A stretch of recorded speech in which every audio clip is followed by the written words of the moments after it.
다 같이 사로신경으로 신앙 고백하심으로 새벽 기도회를 하나님께 드리시겠습니다. 나는 전능하신 아버지 하나님 천지의 창조주를 믿습니다. 나는 그의 유일하신 아들 우리 주 예수 그리스도를 믿습니다. 그는 성령으로 잉태되어 동정녀 마리아에게서 나시고 본디오 빌라도에게 고난을 받아 십자가에 못 박혀 죽으시고 장사된 지 사흘 만에 죽은 자 가운데서 다시 살아나셨으며 하늘에 오르시어 전능하신 아버지 하나님 우편에 앉아 계시다가 거기로부터 살아있는 자와 죽은 자를 심판하러 오십니다. 나는 성령을 믿으며 거룩한 공교회와 성도의 교제와 죄를 용서받는 것과 몸의 부활과 영생을 믿습니다. 아멘. 찬송가 286장 찬양하시겠습니다. 찬송가 286장입니다.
하나님의 말씀 함께 보겠습니다. 구약성경 민수기 19장 11절에서 22절까지 말씀입니다.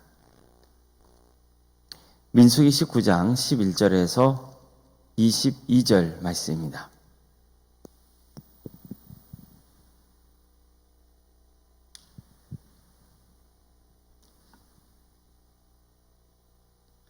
민수기 19장 11절에서 22절까지 말씀을 교도하시겠습니다.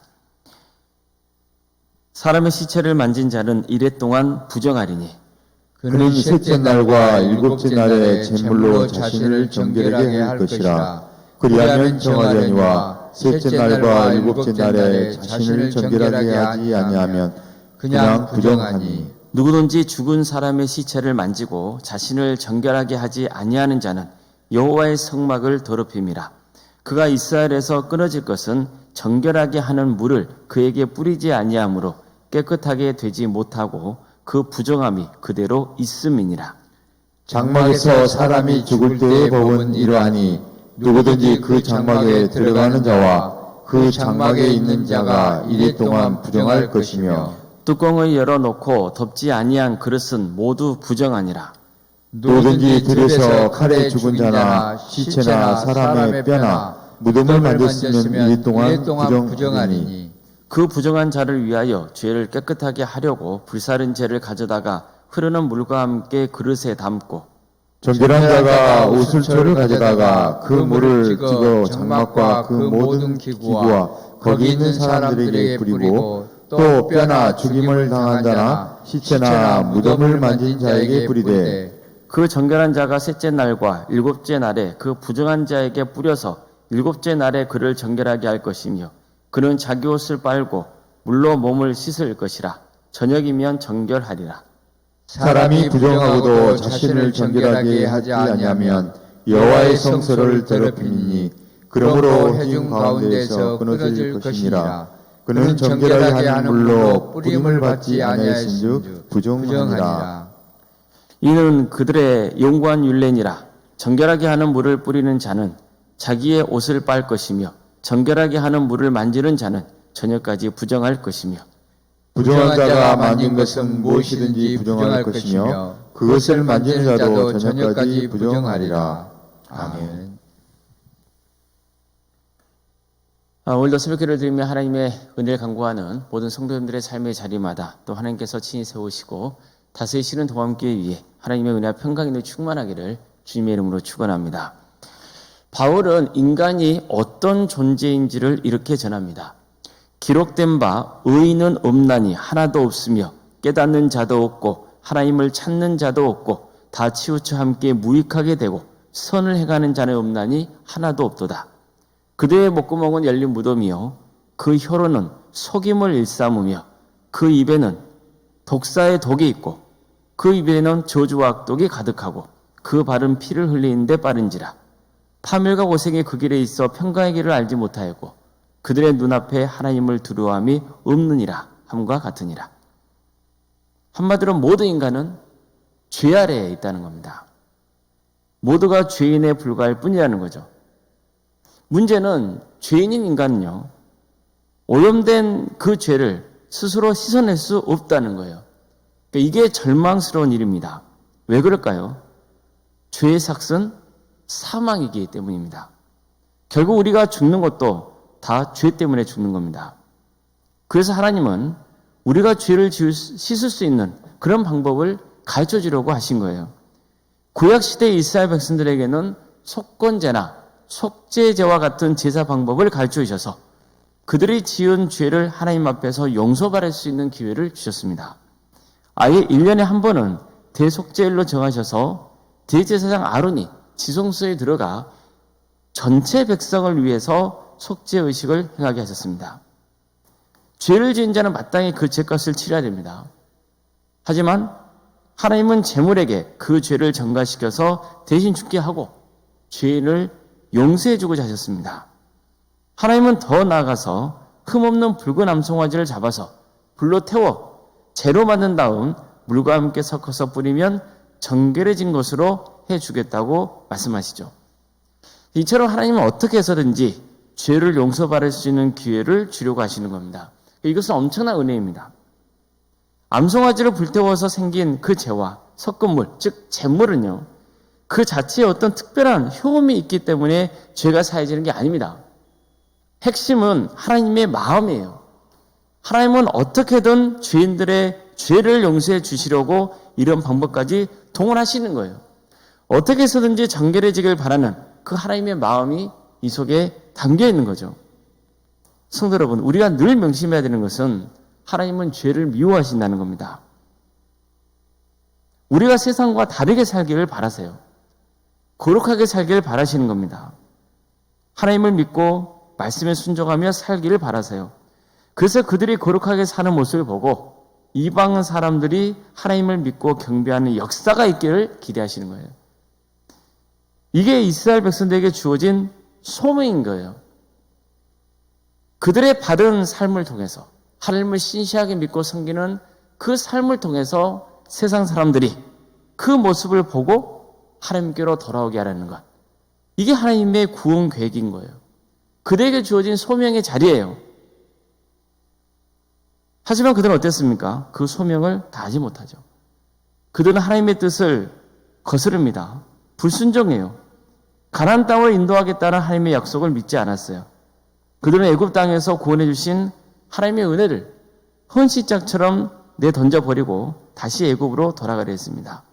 온갖 불평불만을 터뜨리면서 하나님이 정하신 영적 질서까지 무너뜨리려 했어요. 그들은 거룩과는 전혀 거리가 먼 모습을 보여주고 만 거예요. 따라서 다 전멸당해도 사실 뭐라고 할 말이 없는 상황인 거죠. 그럼에도 불구하고 하나님은 그들을 포기합니까? 포기하지 않습니까? 포기하지 않으시는 거예요. 어떻게든 다시 정결해지기를 바라시는 거예요. 거룩을 회복할 수 있는 기회를 주고자 하시는 거예요. 이스라엘 백성들은 이제 광야에서 40년의 세월을 보내야 돼요. 그들이 저지른 죄의 결과 때문이에요. 하나님을 배신한 책임을 마땅히 져야 돼요. 그러나 하나님은 그들이 다시 정결해지기를 바라시는 거예요. 거룩한 백성으로 다시 세워지기를 바라시는 거예요. 죽어 마땅한 그 죄인들을 위해서 하나님께서는 속죄제나 속건제를 통해서 수많은 재물이 희생당하고 백성들이 그 속죄자 속건제를 드리는 그런 과정을 통해서 여러 가지 번거로운 그런 것까지 헤아려서 암송아지 한 마리를 온전히 재로 만들어 그것을 물로 타게 하고 그걸 뿌리면은 그 죄를 용서해 주겠다고까지 말씀하시는 거예요. 성도 여러분, 세상은요 근본적으로 악합니다. 우리도 원래가 악한 존재예요. 그래서 거룩하게 산다는 거 말처럼 쉽지 않아요. 우리가 밖에 나가서 돌아다니다 보면은 아무리 조심해도 먼지가 묻잖아요. 마찬가지로 이미 죄로 오염된 세상에서 완전히 정결하게 살아간다는 것, 그건 사실 불가능에 가깝다고 볼 수 있는 거죠. 불가능한 거예요. 이 세상에서 교회가 완전히 거룩한 공동체로 세워져 간다는 것, 또 하나님의 성전인 우리가 거룩함을 지속한다는 것, 결코 만만치 않은 일이에요. 죄의 영향력은 우리가 생각하는 그 이상으로 막강합니다. 조금만 방심하면 언제든지 죄가 우리를 휘감을 수 있는 거예요. 죄가 우리를 끌어당겨요. 순식간에 끌어당겨버려요. 여러분들 그런 거 있잖아요. 나도 모르게 그런 죄 가운데 빠져있는 모습이 있단 말이에요. 그래서 성경에서는 늘 우리에게 말씀한 게 있잖아요. 강조하고 있는 거. 깨어있으라는 거예요. 깨어있어야 된다는 거예요. 하나님을 바라봐야 한다는 거예요. 늘 하나님의 긍휼을 의지해야 된다는 거예요.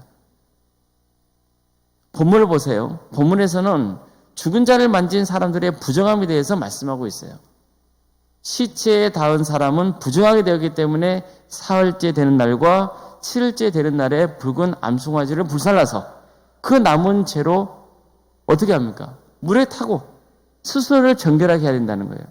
장막에서 사람이 죽었을 때 그 안에 있는 사람이나 그 장막에 들어간 사람 다 7일 동안 부정해진다고 말씀해요. 어떤 그릇이든지 그 위에 뚜껑을 열어놓고 덮지 않은 그릇들도 다 부정해진다고 그래요. 여러 가지 사유로 죽은 사람과 조촉한 사람은 다 부정해지는 거예요. 그래서 붉은 암송아지 재를 그릇에 떠서 생수를 부어 죄를 씻는 물로 만들어야 돼요. 그렇게 한 다음에 우슬초를 가져와서 그것으로 잿물을 찍어서 장막 위에 또 모든 기구 위에 사람들 위에 죽은 자나 무덤에 몸이 닿은 사람 위에 뿌려야 한다는 거예요. 보세요. 이처럼 하나님은 정결의 문제에 대해서 얼마나 세심하게 관여하고 계시는지 몰라요.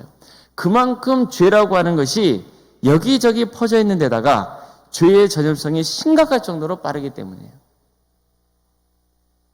그래서 암송아지 재로 만든 잿물을 구석구석에 아주 세심하게 뿌려야 되는 거예요.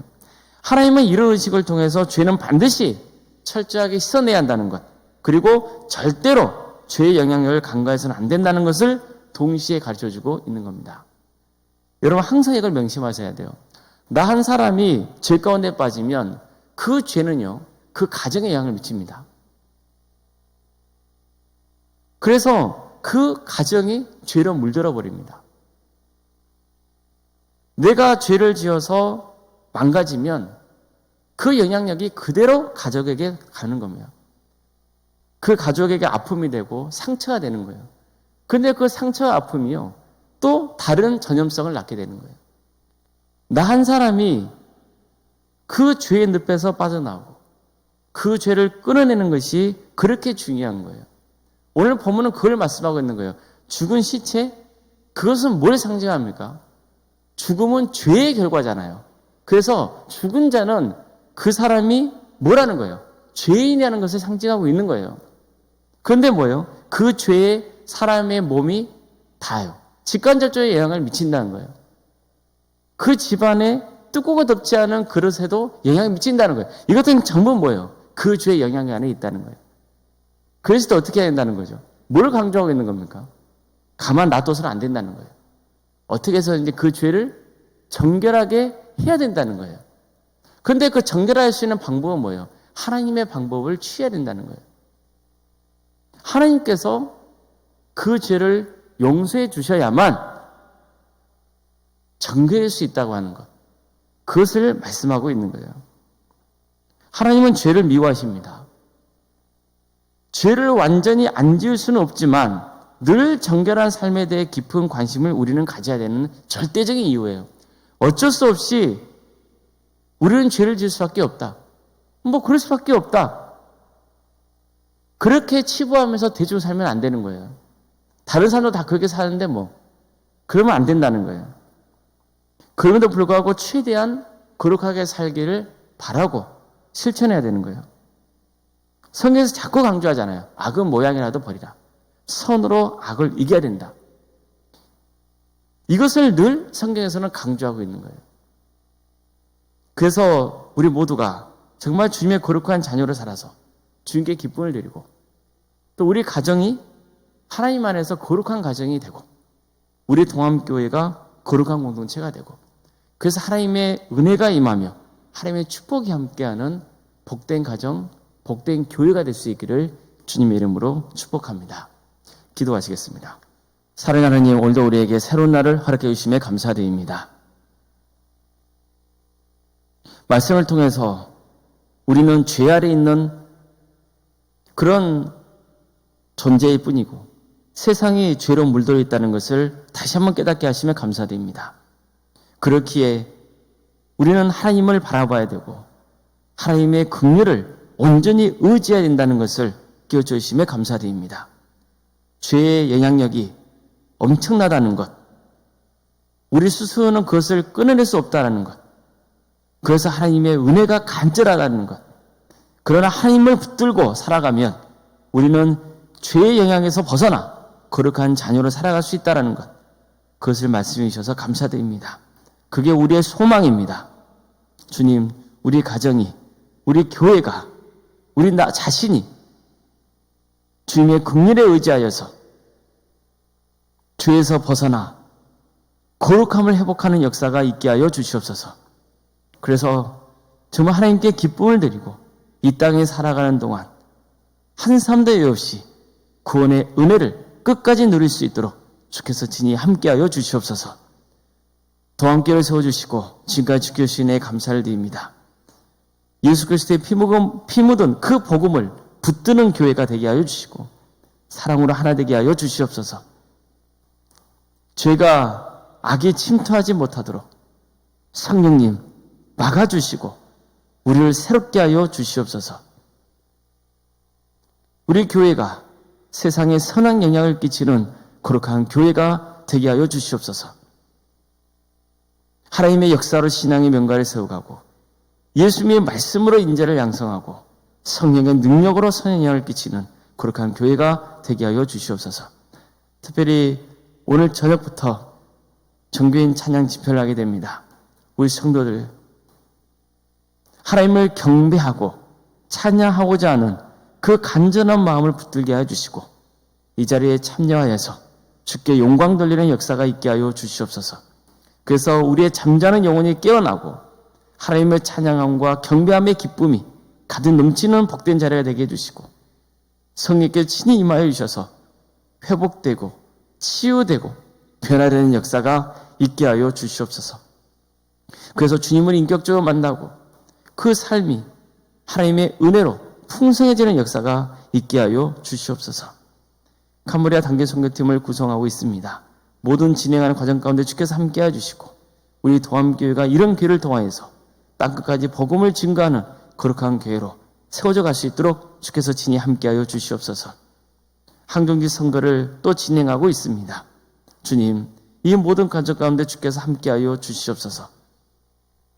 어떤 경우에도 상처가 없도록 도와주시고 어떤 경우에도 시험이 들지 않도록 인도하여 주시고 이 귀한 기회를 통하여서 우리의 신앙을 돌아보고 또 새롭게 되고 우리 도암교회가 든든히 세워져 가고 그래서 함께 성장하고 함께 성숙해져 가는 귀한 은혜의 자리가 될 수 있도록 주께서 친히 함께하여 주시옵소서. 사랑의 주님, 대신방을 진행 중에 있습니다. 이 사역 가운데 주께서 함께하여 주십시오. 우리 구역을 지켜주시고 도와주시옵소서. 선교는 구역장 또 서기 가운데 함께해 주시고 우리 구역이 서로 하나 되게 해주시고 그래서 함께 이끌어주며 기도하고 격려하고 말씀을 나누고 그래서 새롭게 되는 역사, 부흥과 번성의 역사가 함께하는 귀한 구역이 될 수 있도록 인도하여 주시옵소서. 주님, 여러 가지 모양으로 섬기는 성도들이 있습니다. 그 섬기는 손길 가운데 주께서 함께해 주시고 하나님의 은혜가 차고 넘치게 하여 주시옵소서. 우리 가정을 위해서 기도합니다. 우리 가정 가운데 죄악된 모습이 있다면 주님 치유하여 주시고 악한 권세가 떠나가게 하여 주시옵소서. 우리 가정을 새롭게 하여 주시옵소서. 내가 하나님 앞에 은밀히 짓는 죄가 있다면 그 죄를 회개하고 돌이키게 하여 주시고 그 악한 죄가 우리 자녀손들에게 악의 영향을 끼치지 않도록 주님 도와주시고 함께하여 주시옵소서. 우리 성도들의 가정이 하나님의 말씀으로 새롭게 되는 역사가 있게 하여 주시옵소서. 하나님의 용서하심으로 정결케 되고 그렇게 되는 역사가 있게 하여 주시옵소서. 육체적인 질병으로 정신적인 고통으로 또 관계의 문제로 경제적인 문제로 여러 가지 문제를 놓고 주님 앞에 간구하는 성도들이 있습니다. 주님, 주께서 그 기도를 들어주시고 친히 응답하여 주시기를 소망합니다. 그러나 바라옵기는 내게 닥친 그 문제에 함몰되어서 하나님께서 행하시자고 하는 큰 역사를 바라오지 못하는 그런 어리석은 자가 되지 않게 하여 주시고 하나님께서 친히 모든 것을 역사하시고 주관하신다는 그 믿음을 붙들게 하여 주시옵소서. 세상에 닿을 수 없는 그 평안함을 그 가정 위에 부어주시고 그래서 정말 주님의 은혜 속에서 어려움을 또 잘 이겨내고 나중에 돌아봤더니 모든 것이 주님의 은혜였다고 고백할 수 있는 우리 모두가 되게 하여 주시옵소서. 주님, 자녀의 잉태를 바라는 가정도 있고 출산을 앞둔 가정이 있습니다. 또 결혼을 앞둔 가정이 있습니다. 모든 가정 가운데 주께서 함께하여 주시옵소서.